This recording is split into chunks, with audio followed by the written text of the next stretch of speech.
First of all, remember what I said about forwards and I said about D? There's basically quadrants of the ice that you're going to be responsible for mostly.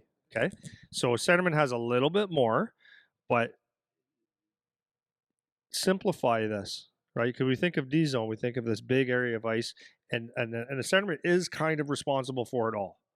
But then again, not really. So remember we talked about the winger has this area, the dots out, right? So this half of the ice hash marks to dots or to the wall. And that's really, when you think about that, that's not that much space. But to do it effectively, you have to have, number one, patience, because you can get antsy to go get a loose puck where you're out of position. And then it also takes hard work because it's the 10-foot, 20-foot skating. Stops and starts, and it's hard. If you do it really hard, then you're effective. Remember we said a defenseman, for the most part, has from the dots down to the corners and a little bit going to the other side. It doesn't matter, but that's basically, so you break that down. It's just really good hard work. And again, it's not that much skating necessarily. So when you break it down like that, it seems a little bit more simpler, doesn't it? So now if I'm taking myself as a centerman, where would my quadrant be? And I don't know if it's a quadrant, it might be a fifthant. Yeah. So let's just say, then let me just go back now. And then when we're defending, what did we say from a defenseman, from a forward, and of course, the centerman is a forward. What are we always trying to protect? Some people call it a house, a home plate, whatever. So let's just call it that. Maybe a little bit higher out. I don't even know where the frick it is. But let's say it's in this area to the posts, right? Maybe a little higher out. That is what you have to protect. So if you're protecting that, so it's a fairly small area, and then we're trying to push out. That's number one. Okay. So a centerman is going to be responsible for that and out. So here we go. When we back check, we're either taking somebody, we're coming back hard, and if we get ourselves, we're not sure to get ourselves to the middle ice, we're good. We're good because, like, say the puck goes down here, we're good. Now, our real true responsibility, because we know we're going to have a winger here, right? And we know that if there's a puck down here, we're going to have most likely a D here. Now, that's not to say that you might not be the first one back, but let's just say real simple hockey here. Don't want to confuse anybody. And then you're going to have probably another D in front of the net. So you're in good space right now. Okay.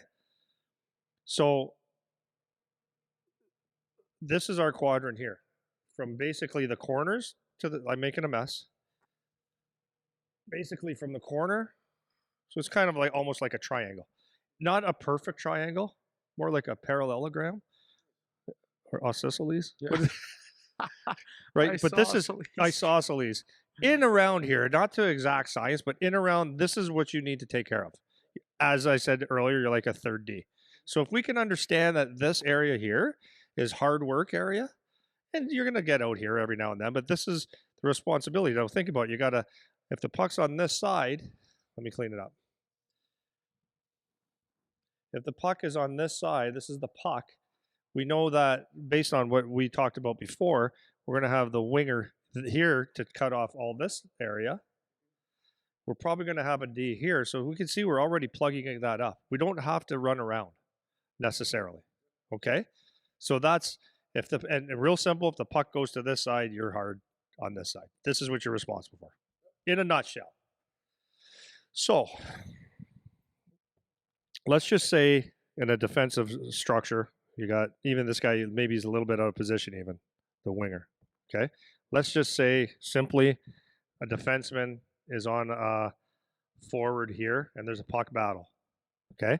So if there's nothing going on, let's say you're in a position to be on the defensive side of a puck. So you're looking at where their F2 would be. So let's say he's down here waiting for a pass, or he's going to jump in. So basically, as a centerman, you're going from here, getting in a position here, let's say. This is the center iceman. I'm going to make that a little bit neater. This is the centerman. So if you can see on this board here, he's not too tight, so that if there's a loose puck that goes this way, that he's on the wrong side of the puck, right? He's kind of, this is where the patience comes in. The defensive forward is looking at. He's getting in a position where that if that puck squirts loose, he can just pounce on him, right? Yep.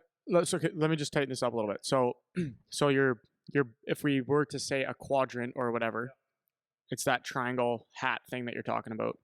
So as a centerman, that's basically your area. Obviously, none of the quadrants we're pointing out are the set in stone electric fence that you can't cross, but that's your base. So as a centerman, when you say you want to be on the defensive side of the puck now, that means you're staying between not only the puck and the net, because the puck is with two other guys, one of yours, one of theirs, but between their free guy and your net also. So the D side of the puck, normally people are talking about between the puck and your net, but you also have to consider where that free guy is. So if their free guy that you have on the board there, if he starts to sneak behind you a little bit, then you need to make an adjustment where you're still between him and the net so that he can't make a quick play if the puck happens to drop to him or whatever. So that's your position to start. So now if that guy goes to engage in that battle, that's when you're going to go in to also engage with that battle. Right. You're not going before he goes. Right. So the rule of thumb is like if you don't like it'd just be like you don't jump or take off out of your zone until you have possession, right? Or else you're cheating the game. But a lot of things could happen. So it's the same thing here. And a coach can tell you differently, but this is the basics, right? Is if it's a one-on-one battle here, you want to be close enough to the battle so that if there's a loose puck, that's that 10-foot, 15-foot rule, right? That you can pounce on a loose puck and go or get it up to your winger. But it's also close enough that if it's a lost battle, you can defend. Does that make sense? So, yeah. So now if this guy is up here. Yeah, I was just going to say, if that other guy is floating around, now what? F2 is here. They're forward, F2, right? We're not going to play him up here. The winger's got this, right? We know that the winger, and I don't want my winger to come down here, right? That's why I want you to be patient here. You just take care of your quadrant. I'll take the defensive side, so I'm not here. Because if I lose that, like if I'm on the inside of him close to the wall, if that puck squirts loose, he's at the net. Yeah, I might have a D here, but that's not a good position to be in, right? So we want to be on the defensive side. So if the guy's up here, we want to be on the defensive side. Close enough so that we can get a loose battle and far enough or enough in the inside so that if he jumps, we can take him. Okay? So it's that simple. It's that simple. There'll be a D here. Now, if there happens to be a hard rim or something like that, or the puck transitions, right? What will happen will be, I'm just keeping it real ABC here. Here's your centerman. All that happens is this guy goes and gets a puck, right? This guy's probably going to the front of the net, should be. And centerman's going hard to your defensive position on this side. Yep. It's that simple. Yes. So, just one thing maybe to talk about. How do you feel about the centerman going behind the net versus in front of the net? I know some people get particular about that, but what do you think about that situation? If I was to choose, I'd say cut in front of the net. Yeah. Because now you can get in a game of chase. You'd rather protect the house. This is not the house anymore.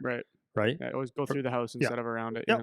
And there's times where, yes, if you've got him here and you're the first guy and you're on him and he's skating, you don't go like this and let him stop, right? So you're sealing him off the best you can. Yep. So does that make sense? Now this is where a centerman has to have a brain. Like everybody has to have a brain, but like for example, because you got to be the most responsible one. So let's say the puck goes down to this corner and there's play in this area, right? There's 2-3 guys, or let's say couple guys, and this winger just sees a loose puck, sort of, kind of, and he goes down and gets caught, right? And this is where a lot of breakdowns happen. You have to be smart enough to just take his spot, right, and be defensively sound, and that's just what you call a switch. And then there's other times where and just to be really clear, there's many times in your own zone, you might be the first guy on the puck. It's just like in the offensive zone. You're not always F1, F2, F3 because, right, if you're the first one back, then you are actually like a D. So that's what you're doing, and then you make a switch after. Does that make sense? For sure. So just one thing I want to mention is just because a lot of this stuff, it's easy on paper, right, when it's a nice situation, but the problems happen when the edge cases occur. So it's like if the puck starts rolling up the wall and the winger comes down when maybe he shouldn't have, or maybe he made a read, maybe he should have, maybe he could get the puck and make a play to get it out. That's where breakdowns happen in situations like that. Or like if the puck's behind the net and the D don't know which D should go. So like the edge cases on the borders of those quadrants, that's where things can break down.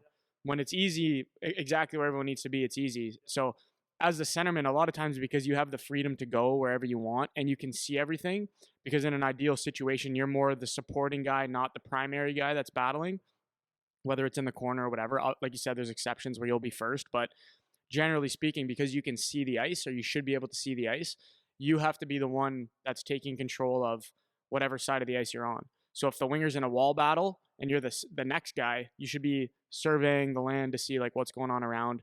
If the D's stuck in a battle in the corner, you're looking around to see what's going on, and then you have to be the one that's making the decision to either cover a guy or not, or communicating Yeah. with your guys or whatever. Yeah, you're almost a quarterback. Yeah, exactly. Yeah, So on the D zone. So what I wanted to point out now is that um, the beautiful thing is that let's say there is this battle in this area, and you have your good patience, and you're covering properly, right, in that second layer, and you've got the defensive side of the puck. What happens now is if there's a loose puck that comes out, you're there. You're on the defensive side. It's a or let's say your D does get a pass, or it does come out with it, you're an easy outlet to him, a couple feet. Or if the D, like this, a loose puck and it goes D to D, you're low enough to come across to be a nice outlet pass, right? The what you don't want to be is you think, uh, whatever. There's say the battle's going on in this area, right? And you're like up here, and you think there's a loose puck, and you start taking off. That's almost impossible to make. There's a high risk, so you're going to get a lot more pucks. So this goes to the thing what I was saying last week when we did the forwards. It's like the kid was saying, like, how do I? Just seems like I can't get around the puck enough. And what happens is like people get impatient and start creeping out, and they get away from where they're supposed to be to get the easy battles or to easy outlet pass. Nothing fancy, right? So having the patience to stay in the right spot and battle at the right time, and to be on the defensive side of the puck, and so that when those loose pucks come, away you can go. yeah, maybe Okay? do you want to? Are you good with D zone coverage? Because maybe we could take that to transition into a little bit about breakouts. Like I want you to talk about guys getting in, not in good passing lanes, which you mentioned That's before. was actually my next. Is that step. your next thing? Yeah. Okay. So that's your D zone, more or less. All right. So you're the quarterback. If that's what you want to be really good at, and like exactly what you said, is you don't want to necessarily like the stuff that happens during a game that you're gonna have a switch. A guy goes behind the net. A D goes, like the mistakes that are made, or drop passes, different things that could happen. That's experience. Yeah. You're gonna learn as you go. But if you do the basics, you're going to be in fairly good shape, Yep. right? And then here's the bottom line with all players. Like, I don't give a rip who you are. If there's a shit show, cluster, whatever going on, and you're just going, what the hell do I do? Well, go back to your house, baby. Go back to the house. Yeah. Right? Instead of running around like crazy, just here we go. Here, here, here, here, here. 5 of diamonds. If you just don't know what to do, always just come back to here and then push out. Yep. It's better than going out here and trying to chase back to the net. For sure. Okay? Yeah, that's great.